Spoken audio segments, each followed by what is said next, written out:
250 million Americans are not garbage.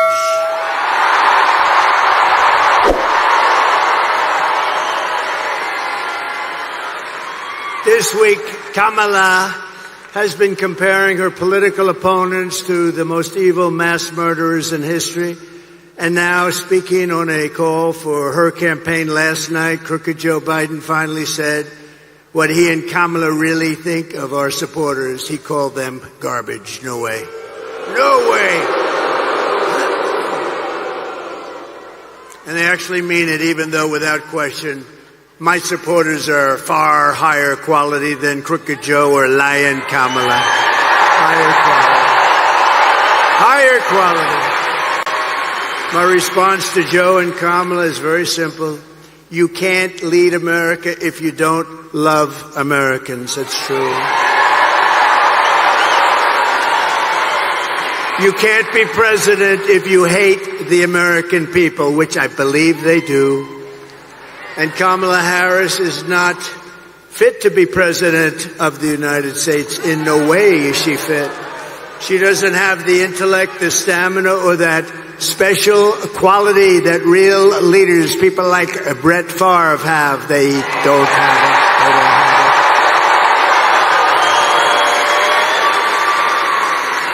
it. They don't have what he's got. Few people do, to be honest with you. Joe Biden's comments were the direct result of Kamala's decision to portray everyone who isn't voting for her, which is a lot of people, as evil and subhuman. And we know it's really what they believe, because look at how they've treated you. They treat you like garbage. They treat our whole country like garbage, with open borders, with all of the horrible things they've done to hurt our country, inflation that should have never happened, allowing Russia to go into Ukraine, October 7th, and Israel. All of these things would have never happened if you had a different president.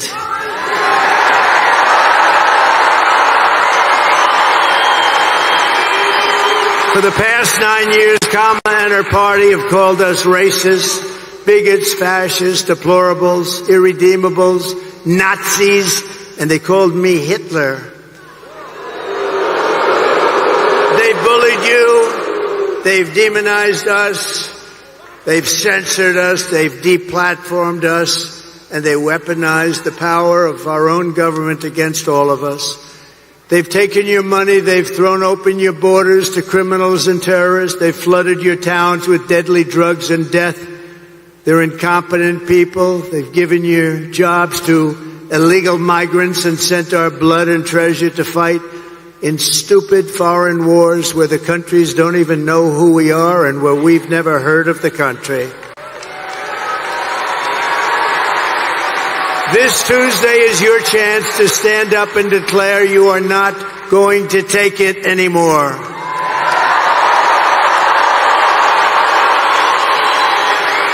Six days from now, we can turn the page forever on this failed and corrupt administration. It's a corrupt administration, you do know that. We can declare once and for all that we are done with their hatred. We're done with their hysteria. We're done with their hoaxing, lying, cheating, scheming, plundering, and stealing. Oh, they steal. They steal. We're not going to let them divide and destroy America any longer.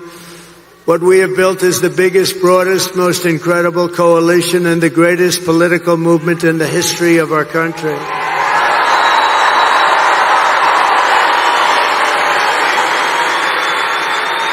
It's made up of hardworking men and women who make this country run, who really built this country. Originally, we have brought together veterans and union members, soldiers and steel workers, farmers and auto workers, and patriotic moms and dads of every race, religion, color, and creed. We're welcoming historic numbers of African Americans, Hispanic Americans, Asian Americans, and Arab Americans. And we're uniting Christians and Jews, Catholics and evangelicals, Muslims and Mormons, and everyone who simply wants to do one thing: make America great again.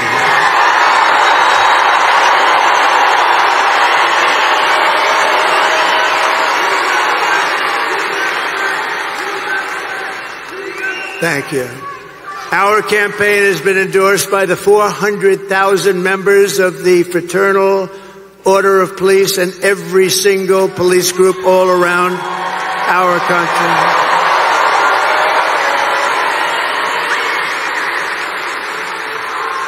It's been endorsed by the Border Patrol. We have the greatest people, that Border Patrol.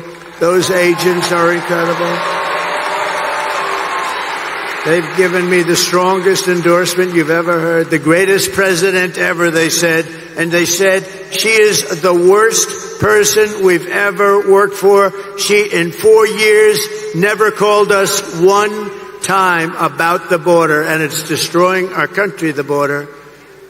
So I want to thank the Border Patrol. I want to thank ICE. I want to thank ICE. They're incredible people.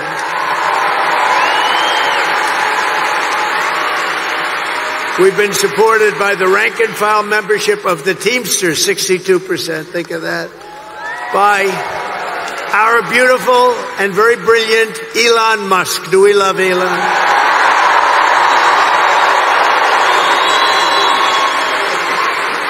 All I know is when that rocket ship came down last week, I said, oh, this is going to be terrible. It's going to crash. Look, oh, it's going to crash. It was coming down this way.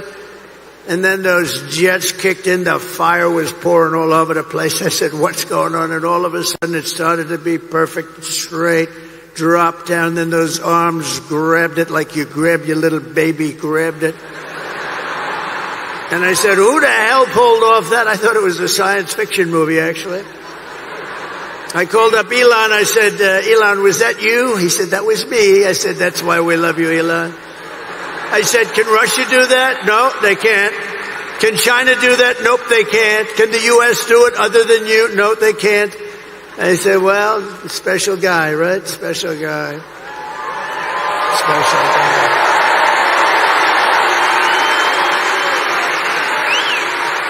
And we're endorsed also by a very brilliant and wonderful man, and it took a lot of courage for him to do this. As you know, their family's slightly Democrat for the last long period of time. RFK Jr., Robert F. Kennedy.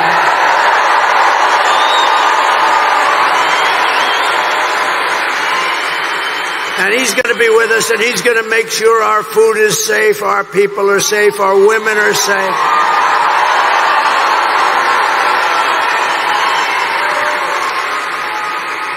The only thing I don't think I'm going to have him get involved with too much is the liquid gold under our feet. I want to say, look, Bobby, we got a lot of liquid gold, and I like it better than he does, but I'm going to give him a lot. Just take care of everybody's health, and he'll do a great job of it. He's really a very special guy, special.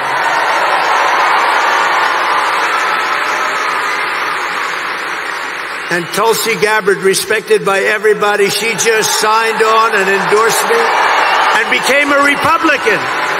She just became a Republican. And another one is Buzz Aldrin. Now, I didn't realize this. I had respect for him for many years. Great astronaut, great person, highly respected. And I said, you know, he'd be good, but what's the big deal with Buzz? They said, sir, he just endorsed you, and he's never done that before. Wow. I said, listen, I want to mention his name. And I want to give a special thanks to a man that you may not have heard of, Brett Favre, because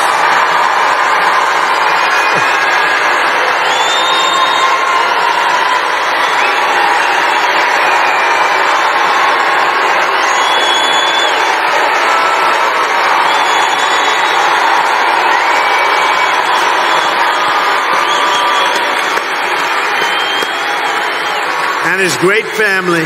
What a beautiful boy. What a beautiful family. But this is a special guy. Man, does he have a hand, you know? This guy shook my hand. His fingers are like sausages.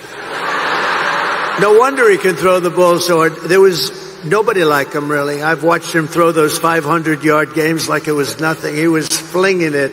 He didn't throw it, he flung it, right? Thank you, Brett. What a great honor. What a great champion. What a great champion. And what a beautiful boy and family. Incredible wife. Thank you, darling, very much. Great honor to have you. Thank you, Brett. And I came in, I went on the plane, I'm watching, and I heard him get applause. And I'm a little upset because I think he got bigger applause than me, and I'm not happy. He got bigger than me. Thank you, Brett. Thank you, everybody. Isn't it an honor to have him? That's unbelievable.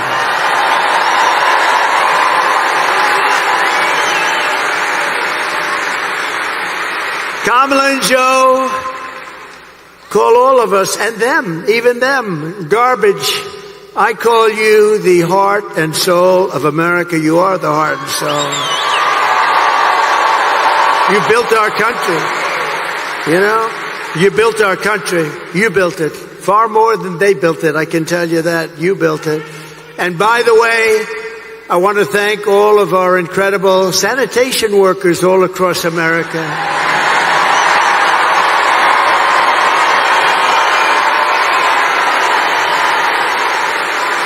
Because they work hard, they really do work hard. And they do an incredible job, and they don't get the credit they deserve, like our police, like our firefighters, like so many others. They don't get the credit, but everybody knows we love them, and everybody knows they deserve the credit, and they will get the credit. And with us, we appreciate them. With the help of everyone here today, on November 5th, we're going to bring back our country, and we're going to bring it to levels of greatness that nobody actually thought even possible. So we're going to do that. November 5th is going to be the most important day in the history of our country. I believe that because we are in a country right now that's in serious decline, and we're not going to let the country decline. We're in a failing country. We're in a country that's being laughed at all over the world by other leaders. They laugh at our leaders. We're not going to let that happen anymore. That didn't happen 4 years ago. So while we're running a campaign of solutions to save America, and America which they have virtually destroyed during their almost 4-year period of rule, Kamala Harris, a very low IQ individual, is running a campaign of hate, anger, and retribution.